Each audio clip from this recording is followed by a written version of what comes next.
Welcome to deep insights. आज आम आलोचना करबा कवि सम्राट उपेन्द्र भंजक विषय जहां नाम रे रीति जुगटी को मध्य नामित करा जायछि। रीति जुगटी को आमे भंज जुग बोली मध्य आख्या देई थाउ। ओके, तो उपेन्द्र भंजकर कवि सम्राट पदवीर सार्थकता दर्शाओ।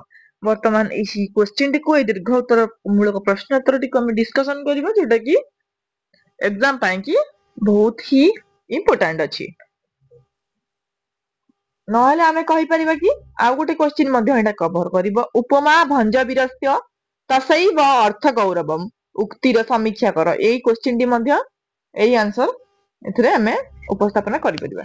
कवि सम्राट उपेन्द्र भंज मध्य युगीय ओडिया साहित्य रे बा काव्य जुगरे जणे सुप्रसिद्ध लेखक थिले। निजर असाधारण पांडित्य प्रतिभा साधना अध्यवसाय ओ बहु शास्त्रदर्शी गुण बଳରେ से काव्य जुगरे चरम शिखरे उपनीत होइथिले। वर्तमान आमे आलोचना करिछे कवि शिरोमणि कवि सम्राट उपेन्द्र भंजक संपर्क रे, जे कि मध्ययुगीय ओडिया साहित्य रे बा काव्य जुगरे जणे सुप्रसिद्ध लेखक थिले। तांकर असाधारण पांडित्य रहिथिला, प्रतिभा रहिथिला, साधना और अध्यवसाय बहु शास्त्रदर्शी गुण बଳରେ से काव्य जुगरे चरम शिखरी रे उपनीत होई पारिथिले। से रीति साहित्यर समस्त आंगिक शैली और संस्कृत काव्य दर्शर अंतर्निहित गुणावली को निजस्व करिबा सह निजर काव्य राजी रे प्रयोग और परीक्षा करी कवित्वर सह उत्तीर्ण होइथिले। जे भली आमे संस्कृत साहित्य रे संस्कृत को सर्व पुरातन भाषा रे आख्या दिया जायछि। संस्कृत साहित्य रे जे भली आमे कालिदासंकर काव्य रे पारदर्शिता देखिया को पाई थाउ, सेई भली भाबरे उपेन्द्र भंज मध्य ओडिया साहित्यर प्रथम कवि, जे कि निजर अत्यंत प्रतिभा असाधारण पांडित्य साधना अध्यवसाय बଳରେ कौन करथिले ना निजर काव्य राजीर प्रयोग और परीक्षा करी कृतित्वर सहित से उत्तीर्ण होइथिले। से पंचदश शताब्दीर शेषार्धरे ताले केबे तांकर आरंभ केबे होइथिला, प्रारंभिक समय वर्तमान आमे आलोचना करिबा उपेन्द्र भंजकर से पंचदश शताब्दीर शेषार्धरे कवि शिशु शंकर दास, धनंजय भंज, भूपति पंडित आदिंकर काव्य को अनुसरण करिबा सहित रीति काव्य रे कौन ना वैदर्भी मागधी पांचाली प्रभृति परंपरा और संस्कृति काव्यर आलंकारिता रसवाद ध्वनिवाद वक्रोक्तिवाद औचित्यवाद प्रभृति को निज काव्य रे अंगीभूत करि पारिथिले। तो कहार केउ कवि मानकु अनुसरण करी से काव्य रचना करथि। देखंतु आमे जदि गोटे कथा कहिबा कि दीर्घ प्रश्नोत्तर वर्तमान जदि आमे आलोचना करजे ता मध्यरे जदि आमे संक्षिप्त प्रश्नोत्तर गुडी को मध्य नजर करदबा तो गोटे थरकेरे दुईटी जेको कवर हे जिवो लागी।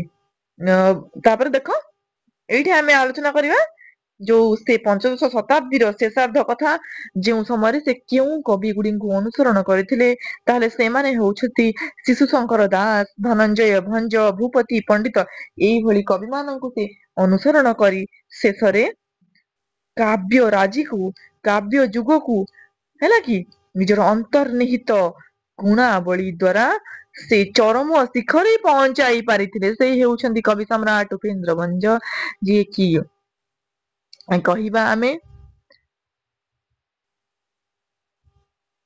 मुगल राजत्व काल घुमुसुर राजवंशर विलासिता तथा क्षमता और आसन शासन गादी निमित्त द्वंद्व युद्धरु निवृत्त रही से साहित्य साधन रे निजको व्यक्ति करथिले। देखंतु उपेन्द्र भंज बहुत नरम स्वभावर लोक थिले। तो से कौन करथिले ନା ଦେଖନ୍ତୁ ଯୋଉଠି ସେତେବେଳେ ସମୟରେ ରାଜ୍ୟ ସିଂହାସନ ପାଇଁ କଣ୍ଟ୍ରୋଭର୍ସି ଚାଲିଥିଲା, କିନ୍ତୁ ସିଏ କଣ କରିଥିଲେ ଘୁମୁସୁର ବଂଶର ଯୋଉ ରାଜବଂଶ ତା ପାଇଁ କଣ୍ଟ୍ରୋଭର୍ସି ଚାଲିଥିଲା ବେଳେ ସେ ଲେଖନୀକୁ ହିଁ ନିଜର ଜୀବନ ରୂପରେ ଚୟନ କରିଥିଲେ, ହେଲା କି।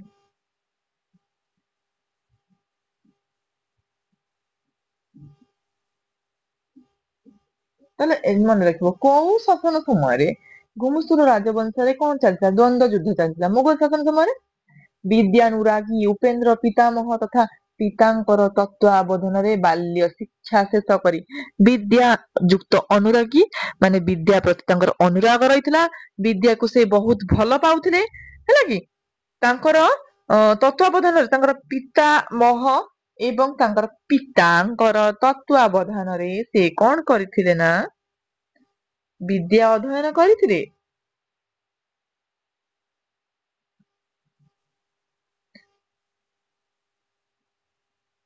ବାଲ୍ୟ ଶିକ୍ଷା ଶେଷ କରି ସାହିତ୍ୟ ସର୍ଜନ ଆଡକୁ ସେ ମନ ବଳେଇଥିଲେ। ଓକେ, ଉପେନ୍ଦ୍ରଙ୍କର ସାଧନା ପୀଠ ଥିଲା ରଘୁନାଥ ପୀଠ।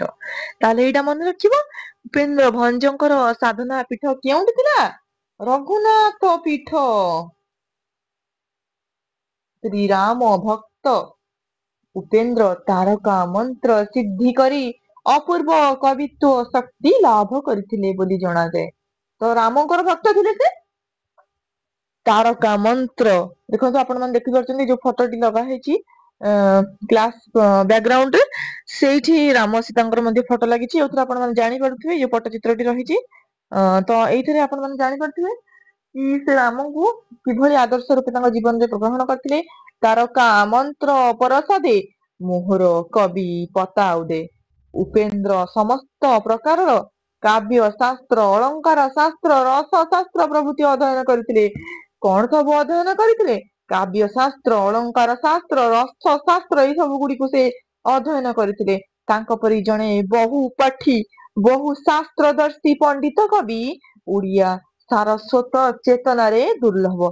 ସେ ବାଲ୍ୟ କାଳରୁ ଅମର କୋଶ ତ୍ରିକାଣ୍ଡ କୋଶ ମେଦିନୀ କୋଶ ଅଶ୍ୱପ୍ରକାଶ ପ୍ରଭୃତି ସଂସ୍କୃତ ଅଭିଧାନ ଗ୍ରନ୍ଥ ଗୁଡିକୁ ପଠନ କରିଥିଲେ।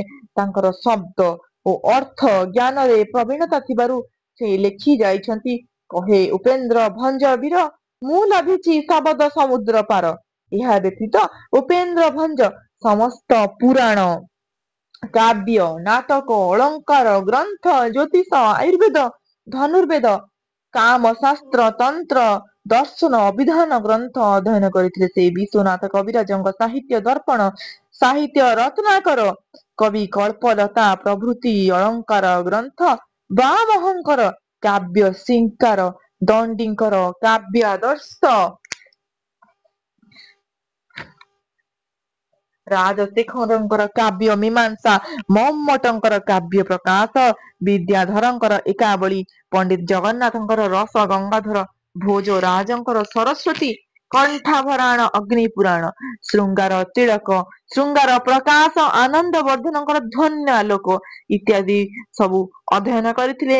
ଶ୍ରୀହର୍ଷଙ୍କ ବୈଷ୍ଣବ କାବ୍ୟରେ ଅନୁପ୍ରାସ ଯମକ ଶ୍ଲେଷ ଆଦି ଅଳଙ୍କାରକୁ କୋଟି ବ୍ରହ୍ମାଣ୍ଡ ସୁନ୍ଦରୀ କାବ୍ୟରେ ପ୍ରୟୋଗ କରି ସେ ରଚନା କରିଛନ୍ତି।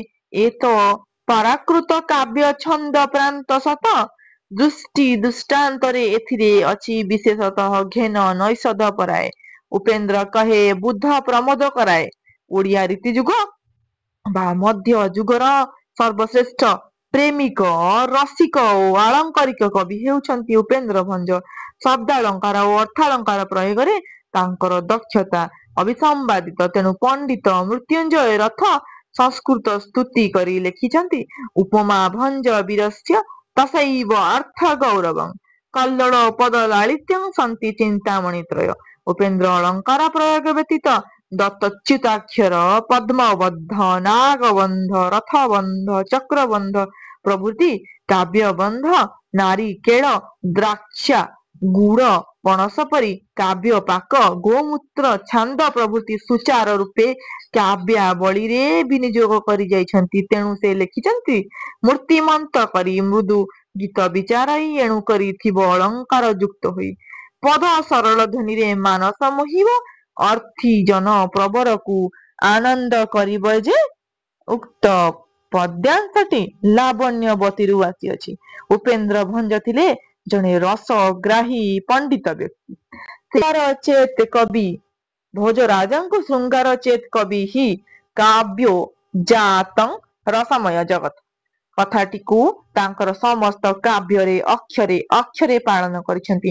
ଭରତ ମୁନିଙ୍କର ବିଭାବାନୁଭାବ ସଞ୍ଚରି ସଂଯୋଗାତ ରସ ନିଷ୍ପତ୍ତି ଉକ୍ତି ଅନୁଯାୟୀ ଉପେନ୍ଦ୍ରଙ୍କ କାବ୍ୟ ନାୟିକା ଗଣ ମିଳନ ବିରହରେ ଆବର୍ତ୍ତ ମଧ୍ୟରେ ଘୂରି ବୁଲିଛନ୍ତି।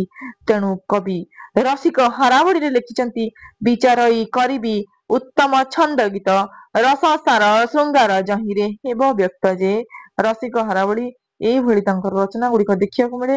କ୍ଲାସଟିକୁ ଆମେ ଏଇଠି ଏଣ୍ଡ କରିବା। ଆର ଗୋଟେ ନେକ୍ସଟ ପାର୍ଟ ଆମେ ଦେଖିବା ଯୋଉଟାକି ଆପଣଙ୍କୁ ଏ ଲିଙ୍କଟିକୁ ଡେସକ୍ରିପସନ ବକ୍ସରେ ମୁଁ ପ୍ରୋଭାଇଡ କରିଦେବି, ଯୋଉଥିରେ ରହିବ କି ଉପେନ୍ଦ୍ର ଭଞ୍ଜଙ୍କର ଅଳଙ୍କାରର ପ୍ରୟୋଗ କିଭଳି ଭାବରେ ସେ ଅଳଙ୍କାରର ପ୍ରୟୋଗ କରିଥିଲେ ଏବଂ ଉପେନ୍ଦ୍ରଙ୍କର ବର୍ଣ୍ଣନାବଳୀ ଲାବଣ୍ୟବତୀ କୋଟି ବ୍ରହ୍ମାଣ୍ଡ ସୁନ୍ଦରୀ ଇତ୍ୟାଦି।